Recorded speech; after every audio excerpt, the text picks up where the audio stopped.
Hello and welcome to the Accredited Investors Only podcast presented by Accredited Life. This is the podcast that teaches accredited investors how to live, work, and invest as accredited investors while empowering you to live your accredited life. I am your host, Peter Neill. Now, today on the show, we have a very exciting guest who's going to introduce us to a powerful tax strategy that could potentially help you to defer capital gains tax. And I'm not talking about a 1031 exchange. Actually, unlike 1031 exchanges, this strategy can be done not only for real estate, but for businesses, crypto assets, and stocks. And it can provide a lot of flexibility too. So what I'm referring to is a Deferred Sales Trust. And my guest today, Brett Swarts, is the founder of Capital Gains Tax Solutions. He is a Deferred Sales Trust expert and a capital gains deferral expert. His company helps high net worth investors defer capital gains tax on highly appreciated assets. So, without further ado, let's get right into the interview. You're listening to the Accredited Investors Only podcast, presented by Accredited Life. All right, Brett, welcome to the show. How you feeling today? Peter, better than I deserve. I'm grateful to be here. Thanks for having me. I like that attitude, better than you deserve. That's funny, and it's nice and bright and early in the morning when we're talking here. So good way to start the day, right? Absolutely. So tell the audience in your own words, what it is that you do, Brett. Yeah. We exist to unlock capital gains to multiply freedom and impact. And so for the accredited investor who's selling like highly appreciated multi-million-dollar properties, Bitcoin, businesses, stock, they have huge capital gains tax problems. Somewhere between 20 and 50% of the proceeds are going to be taxed unless they have some kind of plan in place. And so prior to the close of the transaction, we build capital gains tax exit plans. And then upon the exit, we give them freedom and flexibility to invest on their own terms versus being restricted with like a lot of, what we call, blockbuster methods like a 1031 exchange do. Very interesting. So, is there different kind of tools in the tool belt that you have, or is it one kind of thing you specialize in? Tell me about that. Yeah, we're capital gains tax solutions, plural. So there's maybe 5 or 6 main ones. Most people know about the 1031 exchange. They know about the Delaware statutory trust, which is just another Delaware 1031. They probably know about a traditional installment sale. They might know about cost seg and bonus depreciation. And those are all good methods, and they could work for depending on the fact pattern. But the one that our clients love is what's called a Deferred Sales Trust. And it combines an installment sale using IRC 453 with the trust. And it's the combination of these two things which opens up what we call transformational exit planning and investing. And that's really what we're up against, helping people understand, there's cash flow mindset, there's tax flow mindset, and there's also debt flow mindset, and how to connect all three of those. And for the accredited investor who wants to really get solid returns on their own terms, on their own timing, it's crucial to have a strategy that connects all three or gives you leverage over all three versus the opposite when if the timing is not on your side and flexibility for investments are not on your side, then oftentimes you get in a tough spot, which some people are really in right now. People overpaid for properties via the 1031 exchange. The debt has reset. And now they're sinking, the ship is sinking, there's capital calls, all of the things that we're seeing here. And that's fact how this all started back in 2008 crash. I saw similar things happening. People overpaid for properties, a lot of times because of the 1031 exchange, and then they wanted to defer the tax, and they didn't get their debt flow or their cash flow in line with their tax flow, and they lost half or all of their wealth. I was in California at the time, and so it was a big boom-bust state for, at least in Sacramento where I was at, and multifamily owners that I was helping at Marcus and Millichap, really, I felt the pain, and I saw the blood in the streets. And so since then, we've been on a mission to help people not have to feel trapped by the 1031 exchange. But it also applies to people that are not selling real estate. They're selling Bitcoin, they're selling businesses, they're selling primary homes, they're selling stock. And so as accredited investors, if you're, $1 million net worth, net of the home, you're not counting the home, you probably have assets that are multi-million-dollar gains. And if so, you want to be able to harvest that at some times without having to suffer the consequences of tax in the sale. And so that's what we specialize in helping them do just that.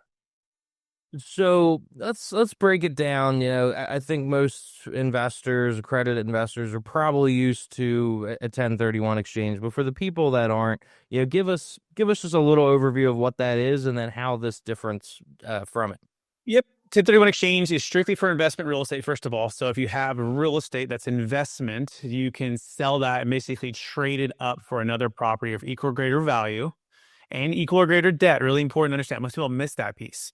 So if I sell something for 5 million, it has a zero basis and has 2 million of debt, not only do I need to buy something for 5 million or more, but I also have to replace the debt of 2 million or more, right? So you have to replace the debt, replace the sales price, right? Equal or greater value of debt and price. And you have to do that within 45 days, at least identify, close within 180 days.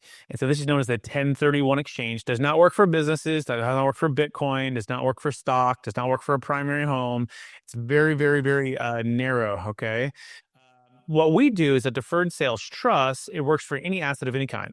So Bitcoin, stock, businesses, real estate. We also have what's called the best 1031 exit plan, where we can save a failed 1031 exchange. We're one of the few in the country that have done all three: Delaware Statutory Trust, Deferred Sales Trust, and 1031 exchanges. And sometimes we do all three. Sometimes a sale of the property dictates that we need to do a partial 1031 exchange, a partial Delaware Statutory Trust, and a partial Deferred Sales Trust. We have the client out of Texas do just that. And so it's not a one size fits all, but the unique part about the Deferred Sales Trust, as long as you don't have what's called debt over adjusted basis, you can basically defer all of your capital gains tax. You can pay off all of your debt. Okay. And you can sit on the sidelines. And where's the sidelines? Well, what we like to do is put it a lot, and what we've done in the last couple of years is into hard money lending at about 10% earning. We've put it into T-bills at about 5% earnings. Okay. Ultra safe, and what we call it liquid or 30-day liquid. And we've been waiting for the real estate market to do just this, and it's been doing this for the last basically 2 years, right? So we sold high, which is what our parents taught us to do, Peter, right?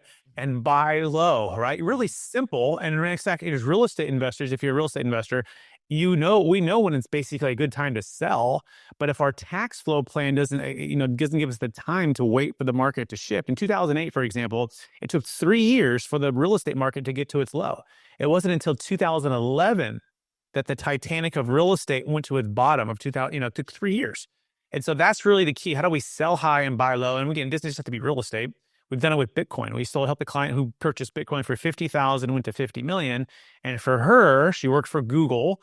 She wanted to exit. And so we helped to defer 1.85 million of tax on a $5 million exit of the Bitcoin.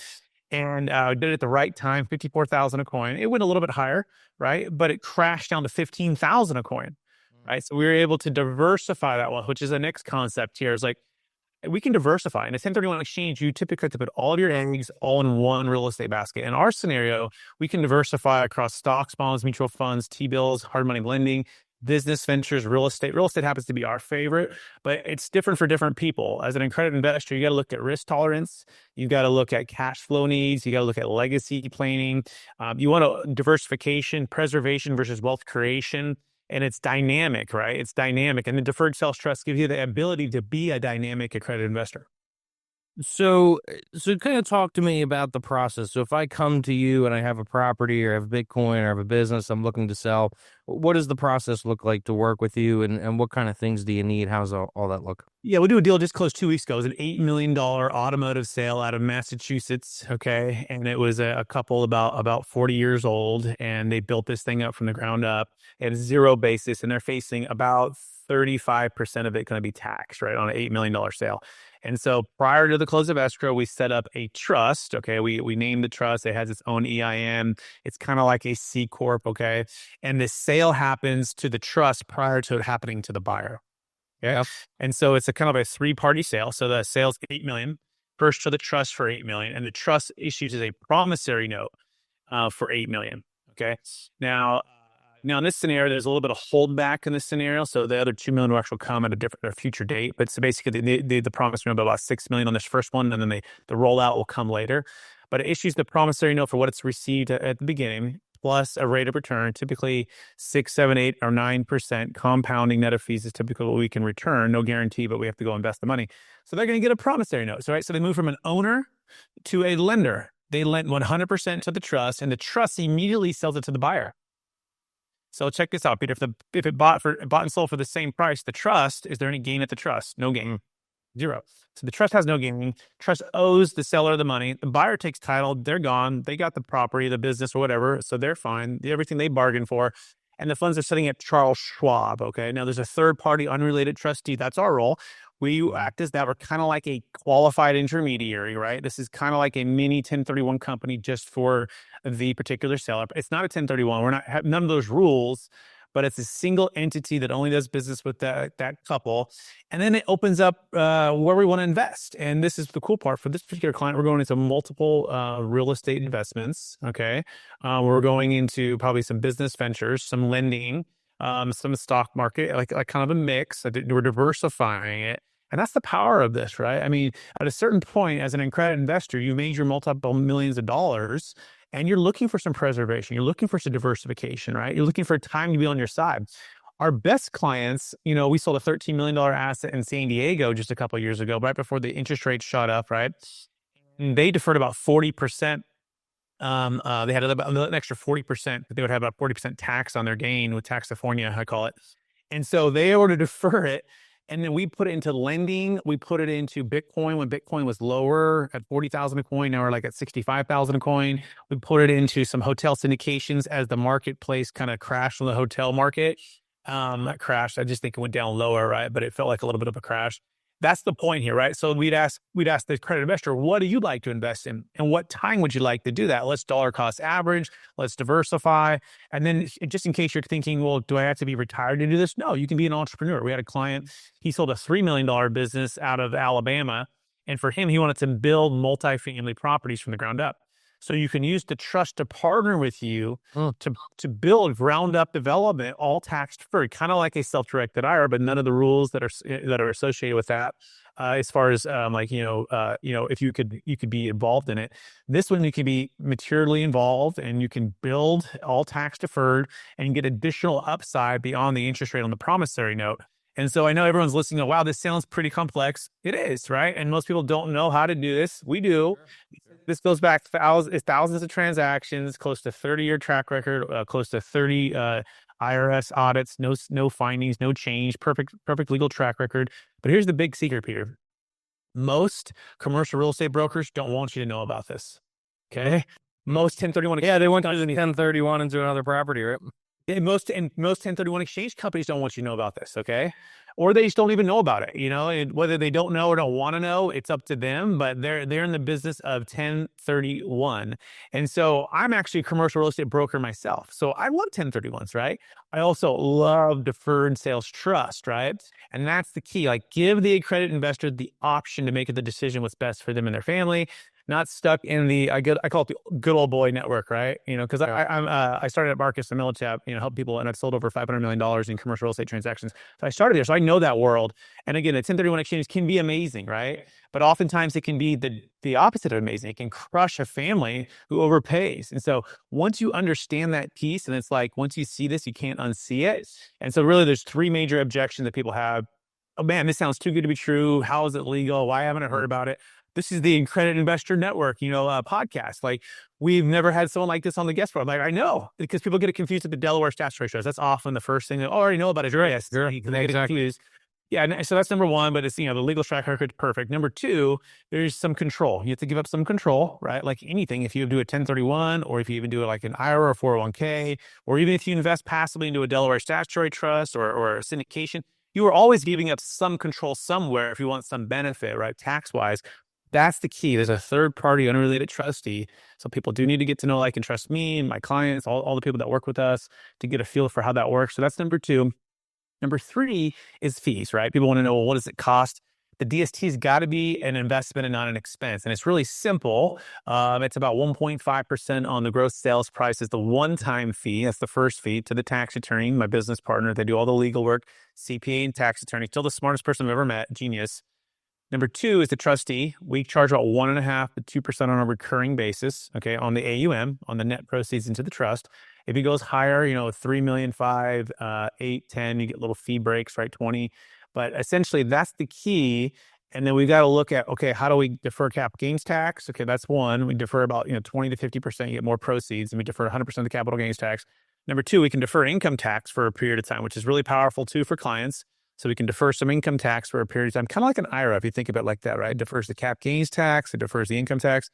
Number three, for ultra high net worth individuals who are above the estate tax, death tax, we can eliminate the death tax without any charity, life insurance, or gifting required. So that's a powerful part of it. And then the next one is resetting depreciation. This kind of goes to the tax flow mindset. So follow me here. If you have a trust that sells a $10 million asset, and let's say you deferred $4 million of tax and you're in New York or New Jersey or California, you had a huge tax. So instead of having 6, you have 10. Peter, and you say put an interest rate of 8% on the note. That's 10 million paying you 800,000, although you might delay that for a couple of years to let it build up and compound. But you might say, Brett, I want to go build an apartment complex. I want to go buy an apartment complex.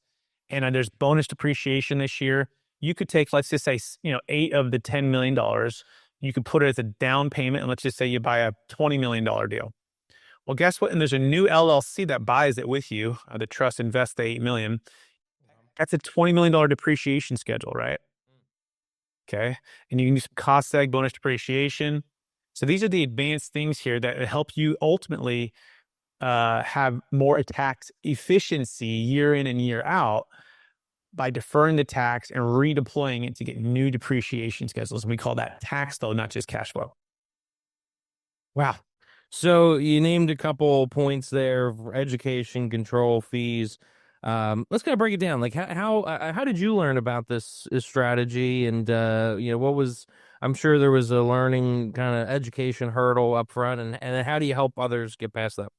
Yeah, so growing up, I played basketball in college and football in high school, and I was always, loved playing on teams. And so I started out at Marcus and Millichap in 2006, a multifamily brokerage company, helping people buy and sell. And things were great. 1031 exchanges, market was hot. And then all of a sudden it crashed in '08. So then I saw friends, family, clients was half or everything.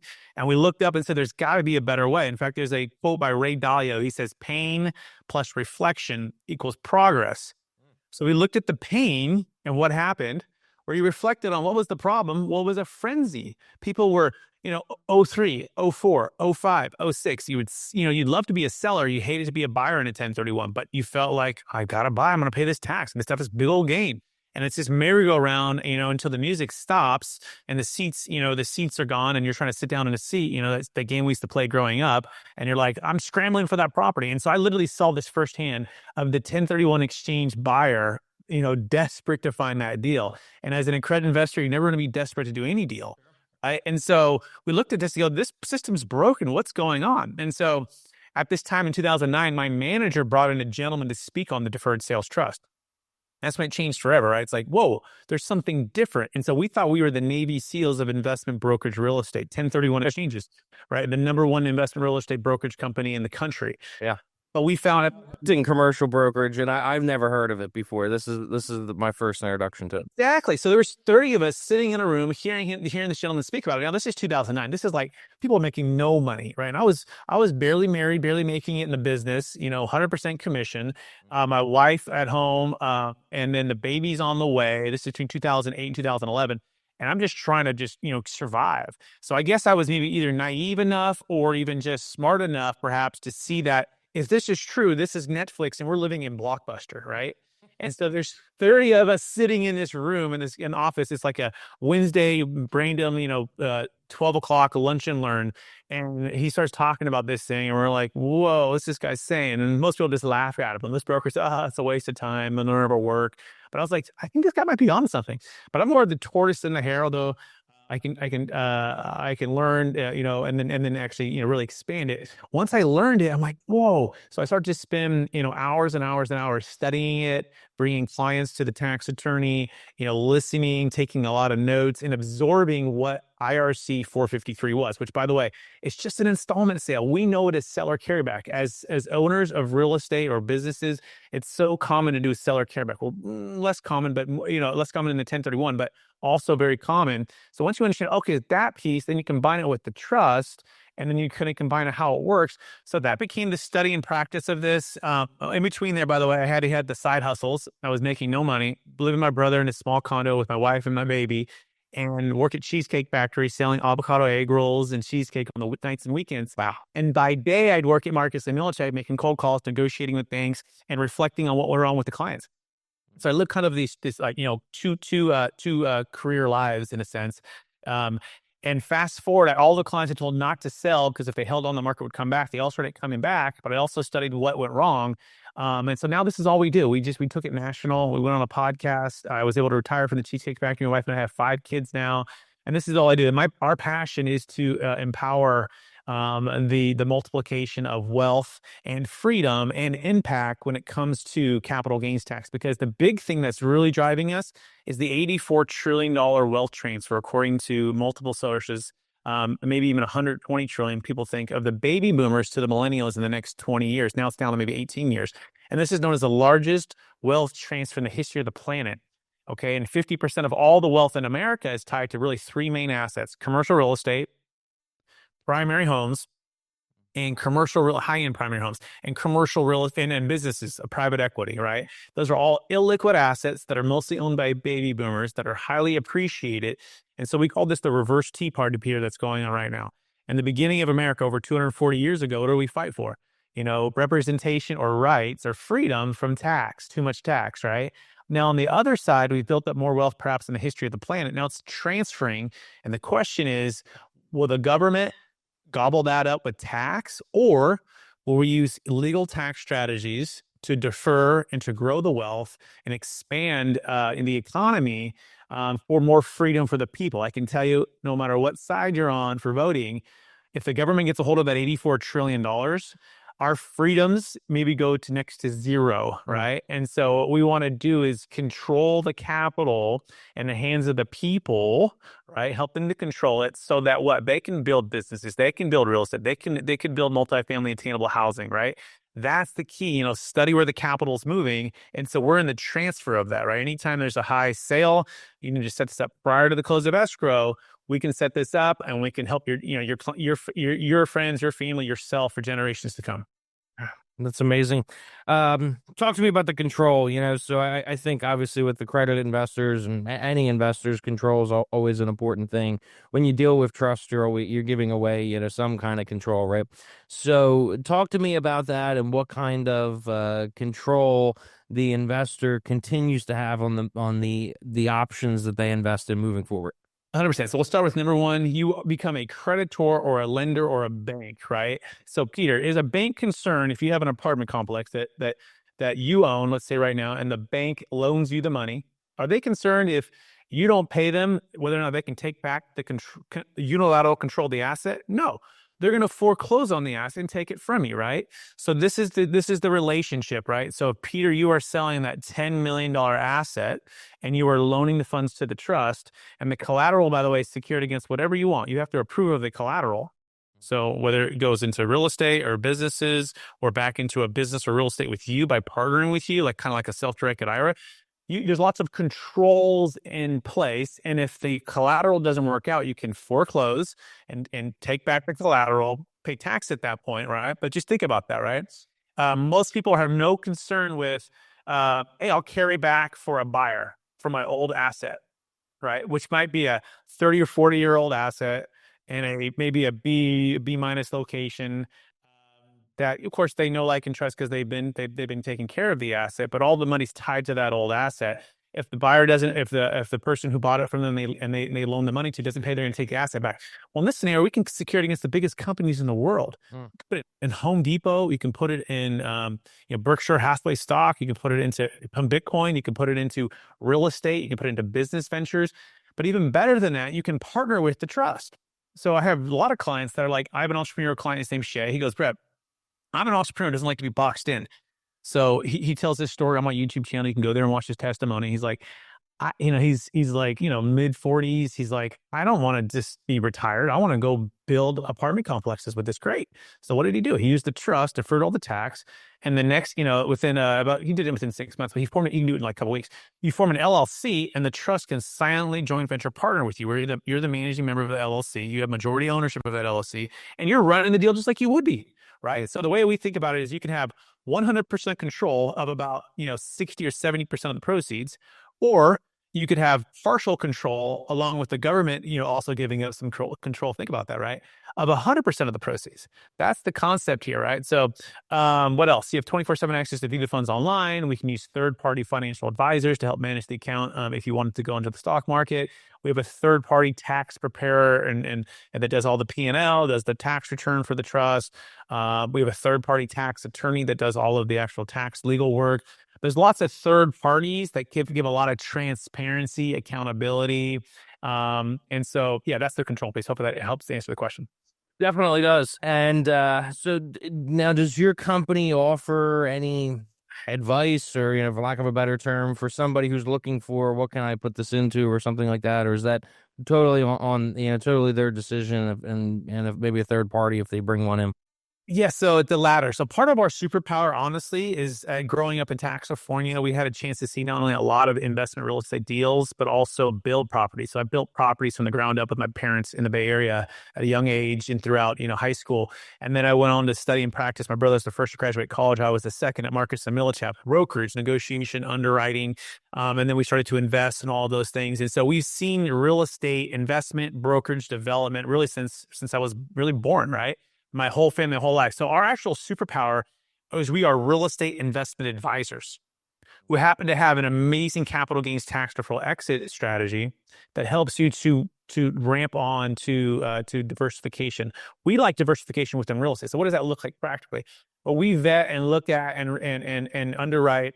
We really love multifamily, mobile home park, industrial, probably our favorite food groups inside of commercial real estate. We also love the lending right now, especially, right? We have some things that are, paying double digit, lending. Some of them are 24-month lockup.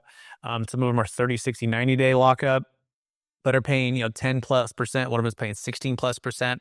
And so what we do is we really present and share the relationships that we have with some of the best operators in the country, right? And the clients are really smart, and they choose, right? They choose, or they have their own that they want to go into. So it's really a team collaboration effort. Sometimes I'm the quarterback. Sometimes I'm the cheerleader on the side, cheering the person on. Sometimes I'm the offensive coordinator, kind of coordinated it all. So that's really the key here. It's customized to the client. Any limitations for when it comes to working with the Deferred Sales Trust? Or Yeah, I think the key one is if people want to go back into their primary home. So if you say, hey, I want to sell a $10 million investment real estate property, or like we did an $8 million primary home sale out of Palo Alto, and he goes, well, I want to go buy another primary home. Can I do it tax deferred? No, you can't do it tax deferred. So he just took a payment, paid the tax on it, use that as the down payment from the trust, right?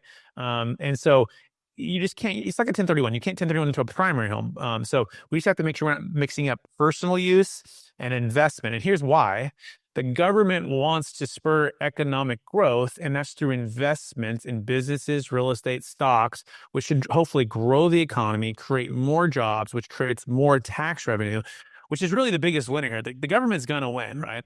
This is tax deferral so that it spurs economic growth, so that it spurs jobs, so that it spurs more tax revenue. So it's a win-win-win for everybody on that scenario. But yeah, you just can't go into a primary at home. That's the key thing here. You also can't defer the income tax forever, right? So some people go, well, Brett, can I just put the 10 million in there, defer the 4 million in tax, 800,000? Can I just keep that just going and just like an IRA defer forever? No, I like to see some payment come out in about year 2, maybe year 3.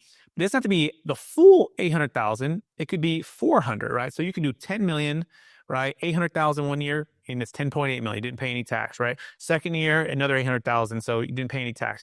Third year, start taking some payment out. Is a good rule of thumb there. And as you receive that, you'll pay ordinary income tax. So something to keep in mind, right? That's a higher income tax bracket because it's interest income. If you dip into principal, right, you pay cap gains tax, right, on that piece of it. So those are some of the things just to keep in mind. Interesting. Now, if you own if you're a passive investor in a deal, can you own your interest through something like this, or? 100%, right? This is the best piece. So if you're looking at and working with, if you're a sponsor, if you're a real estate operator, if you do syndications, the biggest challenge for all of those groups is typically they cannot receive $1031. There's some caveats for syndications. You could do a carve out and a tick and a kind of thing, and kind of all those stars have to align. But I'll give you a real life example. We've done 6 exits with 2 clients that own over 3,000 apartment complex units. and they had their GP positions, right? And I go, why don't you just 1031 exchange? They're like, Brett, it never typically works out. We've got to, all the clients typically have to agree and the whole thing. So we've never 1031. We've just been paying our tax the entire time.